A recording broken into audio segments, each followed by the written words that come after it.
जिनके हृदय में सच्चिदानंद भगवान का आश्रय नहीं, तो हर चेष्टा उनकी पाखंड हो जाती है।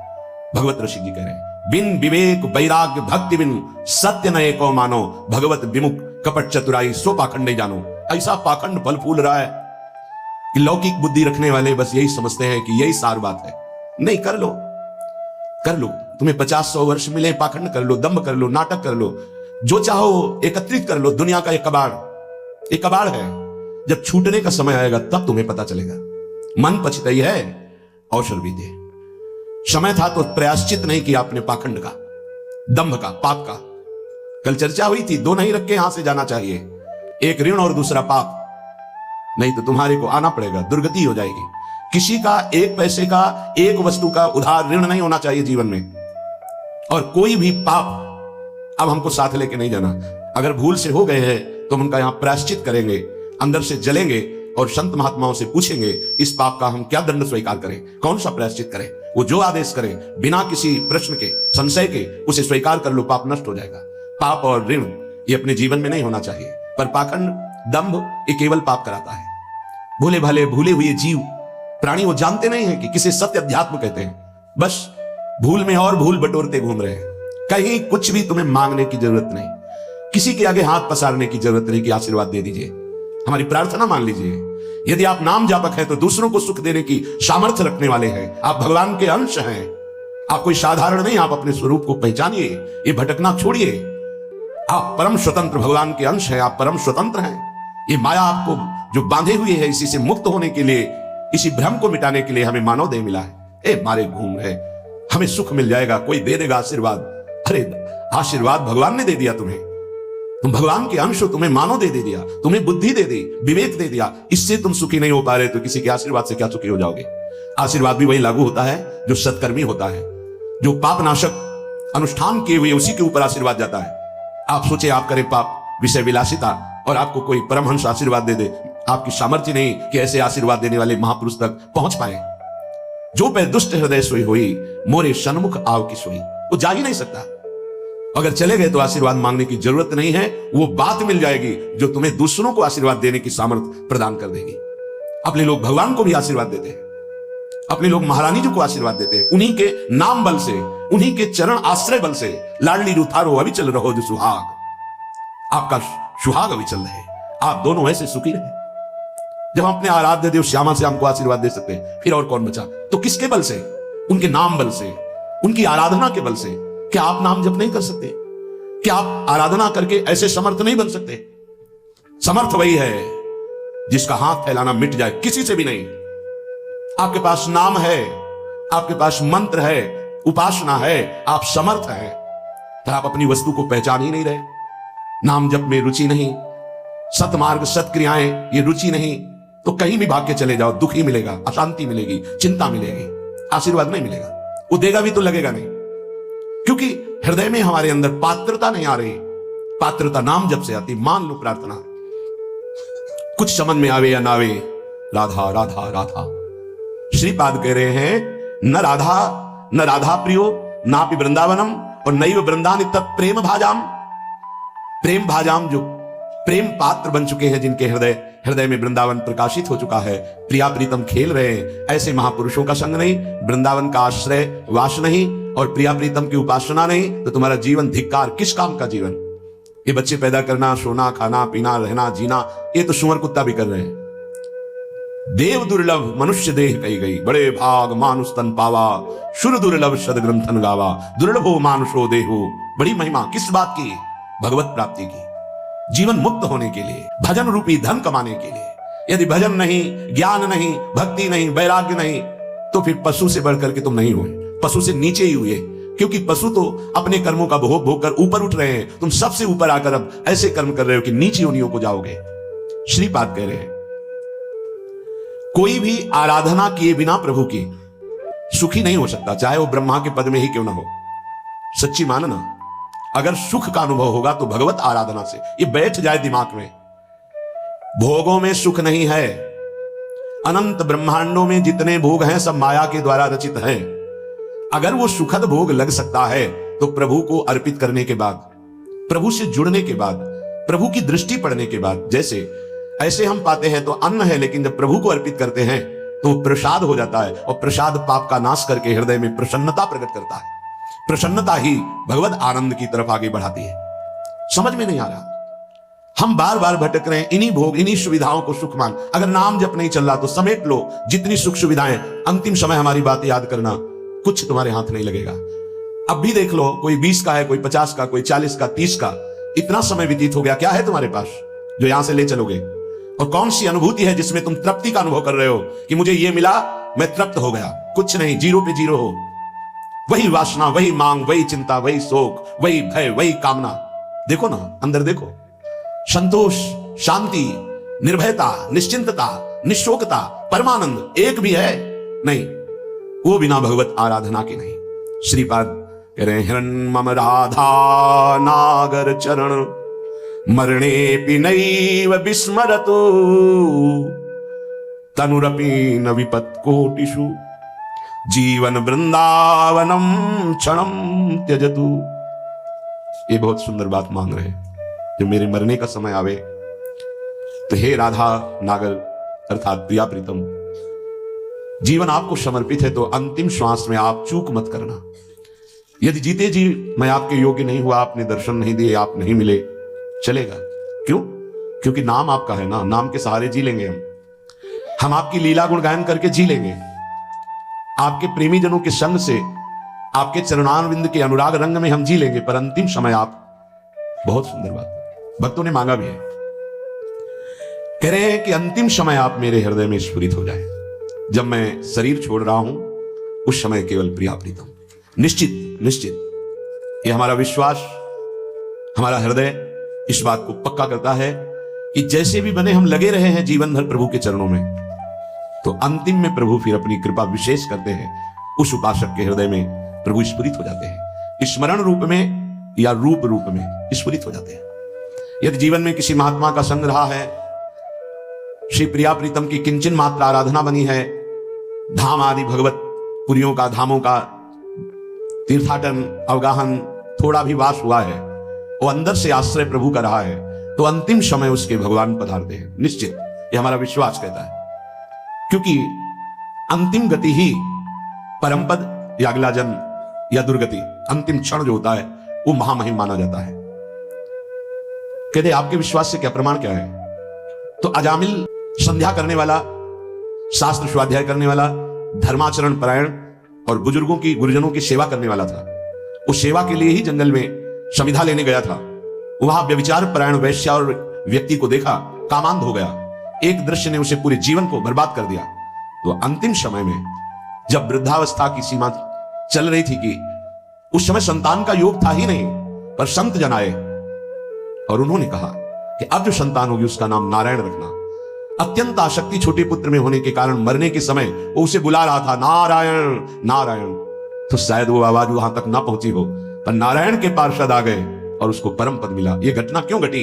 क्योंकि धर्मात्मा था, वो अच्छे आचरण करने वाला था। कुसंग से भ्रष्ट हो गया तो क्या हुआ? हरि ने अंतिम संभाल दिया। तो जो अपने जीवन में प्रयासरत है कि नाम जप करूं, जीवन में प्रयासरत है कि हमसे कोई पापाचरण ना हो जाए, जीवन मेरे जीवन धन प्रभु के लिए है, तो ये हमारा विश्वास है अंतिम उसका बहुत मंगलमय होगा। जो जीवन में मनमानी आचरण करता है, पापाचरण करता है, ढेर सारी वही बहुत समेट लिया, और मरोगे तो कुछ साथ नहीं जाएगा। अंतिम समय जो तुम्हारी दुर्गति होनी वही तुम्हारे दिमाग में आ जाएगा और तुम उसी को प्राप्त होगे। श्रीपाद मांग रहे हैं प्रियालाल से, हृन्मम राधा नागर चरणम मरणे पिनैव विस्मरतु। जीवन भर आपकी आराधना की,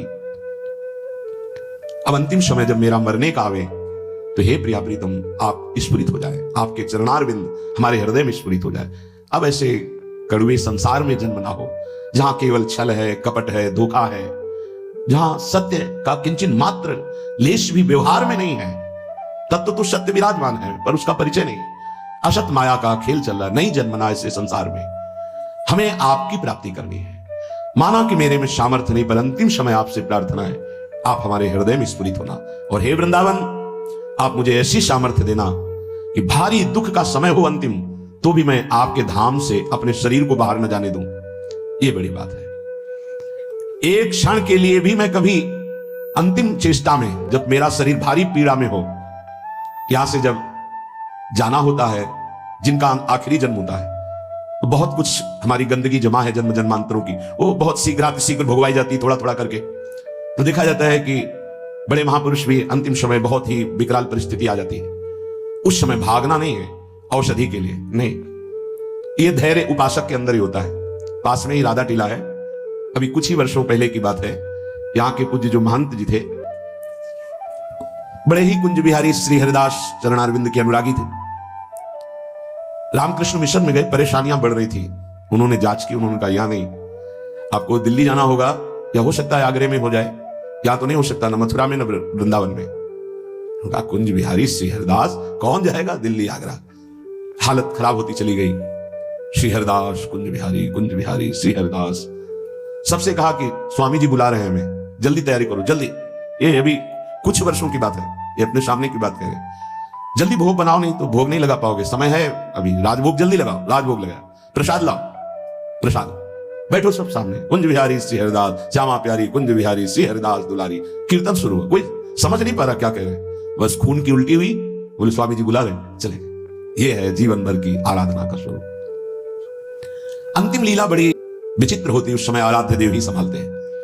पूज्य श्री उड़िया बाबा बैठे हुए हैं, इधर प्रभुदत्त ब्रह्मचारी जी की कथा नीचे बैठ करके एक संत सुना रहे हैं, हजारों की संख्या में सभा भरी। बाबा ने कहा आज यहां स्मशान होगा। अचानक कौन समझ पावे महापुरुषों की, आज यहां स्मशान होगा। आज हम पहले 2 श्लोकों की व्याख्या करते हैं।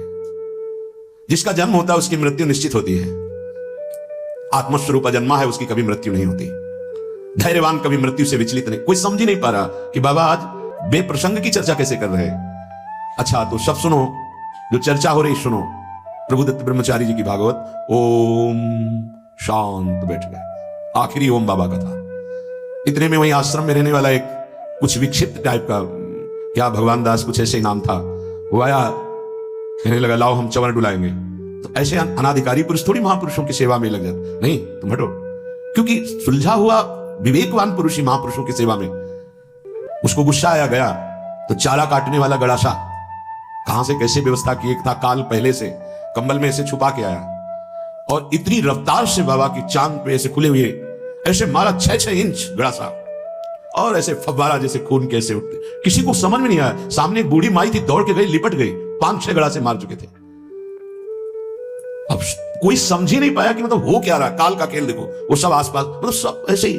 तत्काल माई ने, बूढ़ी माई ने उसको बस में किया, बूढ़ी माई ने, सब लोग उसको, फिर जो लीला, बाबा को एक इंजेक्शन लगाया गया कि अंतिम समय वो चेतना जागृत। ओम, बस क्या पूरे जीवन तप ज्ञान की मूर्ति, अंतिम लीला कैसे जा रहे हैं, पूरे जीवन मां मां मां पुकारते हुए रामकृष्ण परम, अंतिम गले में कैंसर, विविध प्रकार की पीड़ाएं, ऐसी महाभाव दशा में पूज्य भाई जी अंतिम समय में, जिनका आखिरी जन्म होता है बड़ा।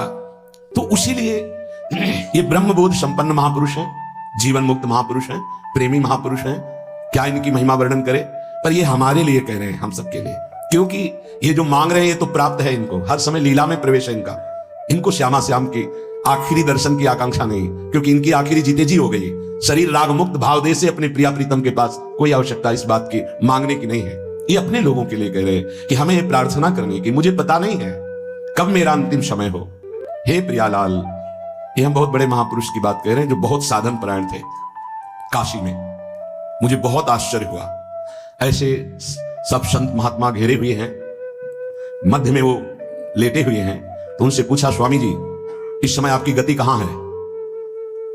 ये चंद्रलोक नहीं, ये तो चंद्रमंडल के अंतर्गत जो चंद्रलोक है, जहां इस सूर्य लोक से भी ऊपर है, सूर्य को क्रॉस कर सके केवल दैवी शक्ति संपन्न जो त्रिगुणातीत है, उन महापुरुषों की, जो शुद्ध सात्विक शरीर वाले हैं, वो जो देवलोक का अतिक्रमण करके भी आगे बढ़ते हैं। सबसे ऊपर चंद्रलोक है, सूर्य लोक भी नीचे है शास्त्रीय पद्धति के अनुसार। उन्होंने कहा चंद्रलोक तक मैं समस्त मंडलों का भेदन करके पहुंच गया हूं, पर ब्रह्म या मोक्ष प्राप्ति तो होश उड़ गए कि ऐसे महापुरुष जो मोक्ष धर्म का ही वर्णन करते रहे, वो ऐसा बोल रहे हैं। एक तरह से जैसे कहते हैं ना कि पैरों से धरती खिसक जाना, कि अपने लोग क्या हैं, अंतिम कैसी बात कर रहे हैं। तो उनका स्वामी जी तो क्या परम पद, तो उनका ये तो विश्वनाथ जी की कृपा के अधीन है। बस हृदय एकदम साधन पक्ष से हटकर कृपा पक्ष की मांग करने लगा कि अंतिम समय कह रहे कि आखिरी कैवल्य परम पद ये तो विश्वनाथ जी की कृपा से। समझ लो साधन कितना पहुंचा सकता है। वो महापुरुष कह रहे हैं कि अभी ब्रह्मलोक भी नहीं, जैसे स्वर्गलोक, महालोक, जनलोक, तपलोक, फिर ब्रह्मलोक, तो स्वर्गलोक के ऊपर ही है, क्योंकि स्वर्ग के अधिष्ठात्र ये सब लोकपाल देवता हैं। वरुण जी, सूर्य जी, अग्नि जी, वायु जी, चंद्र जी, ये सब लोकपाल हैं। इनके एक अपने अपने लोक हैं। उन लोकों में इनके आराधक उपासक वहां पहुंचते हैं। तो वो कह रहे हैं कि मैं केवल चंद्रलोक तक पहुंच पाया हूं, उसके ऊपर ब्रह्मलोक वहां भी नहीं गति हुई। और परम कैवल्य पद ये तो विश्वनाथ जी की कृपा से, क्योंकि काशी में शरीर छूट रहा है, जीवन भर उनके नाम पर रहे, तो वो गति उनकी, मेरी गति यहां तक और वो विश्व। तब ये समझ में आया कि आखिरी बात तो कृपा ही है। कि तभी लिखा है ध्यान मूलम गुरु मूर्ति, पूजा मूलम गुरु पदम, मंत्र मूलम गुरु वाक्यम, मोक्ष मूलम गुरु कृपा। महादेव गुरुदेव हैं, श्री जी गुरुदेव हैं, इन्हीं की कृपा से ही मोक्ष मूलम। तभी आजीवन आराधना करते रहते हैं, यही मांग रहे हैं। तनुरपि न विपत कोटिषु जीवन वृंदावनम क्षणम त्यजतु। बाबा को श्री जी लाई थी वृंदावन, उड़िया बाबा को। कई दिन से भूखे थे, एकांत में ब्रह्म चिंतन में बैठे हुए थे, शरीर भूखा था। पहुंच गए लाडली लाल बच्चे के रूप में संध्या काल के बाद। और बाबा, मैया ने कहा है कि कोई संत भूखे बैठे हैं, रोटी पाएगा? रात होने वाली इस समय तो दूध ले आवे? हाँ ले आओ, साथ में एक रोटी भी, एक ले आओ, ले आओ। इतना मृदुल स्वभाव, इतना प्यार, इतने छोटे स्वरूप बच्चे। बाबा आश्चर्यचकित हो रहे थे कि संध्या हो रही, इस समय बच्चे बड़ा ऐसे, पहले कांसे का लोटा चलता, उसमें पका हुआ दूध, एक रोटी पाई, एक दूध पिया, एक परमानंद की अनुभूति, विशेष उनके हृदय में अद्भुत आनंद। फिर एकदम चिंतन किया कि यहां कौन सा गांव नजदीक है। तो विरक्त महापुरुष उठे, काफी दूर खोजते, एक व्यक्ति मिला, बोले हाँ गांव नजदीक कोई है? बोले 10-10 किलोमीटर आसपास कोई गांव नहीं। अच्छा ठीक है। बैठे एकांत में आकर जो चिंतन किया तो देखा प्रिया प्रीतम। बोले ठीक है, आपका बुलावा आ रहा है तो हम आ रहे हैं आजीवन वृंदावन के लिए। देखो अंतिम यही लीलापूर्ण, बड़े करुणा में खींच लेते हैं, आओ खींच लेते हैं, तुम्हारा पवित्र हृदय हो गया है, बहुत तप किया है, आओ मैं तुम्हें परम पद प्रदान करती हूँ। बड़े कृपालु श्री प्रियालाल। एक चीज ध्यान रखनी है, तनुरपि न विपत कोटिषु, करोड़ों प्रकार के संकट आ जाए तो भी छोड़ना नहीं, ये अंतिम बन जाएगा। जिनको अखंड वृंदावन वास मिल गया है सावधान होकर सुने, और जिनको नहीं मिला है तो आश्रय ले लें। कई बार चर्चा की, रजरानी चरणामृत साथ है, वृंदावन का आश्रय है, और वाणी जी साथ है, तो जहां शरीर छूटेगा, जैसे भारतीय सैनिक राजकीय विभाग का कहीं भी शरीर छोड़े, भारत के आज्ञा के अनुसार, सरकार की आज्ञा के अनुसार गया हो, तो तिरंगे पे ही स्वागत होते हुए उसको भारत ही लाया जाएगा। ऐसे ही हम वृंदावन प्रिया प्रीतम के उपासी, कहीं भी शरीर छूटे, आप सम्मान पूर्वक श्रीधाम वृंदावन लाडली जी के महल में ही आएंगे, विश्वास कर लीजिए।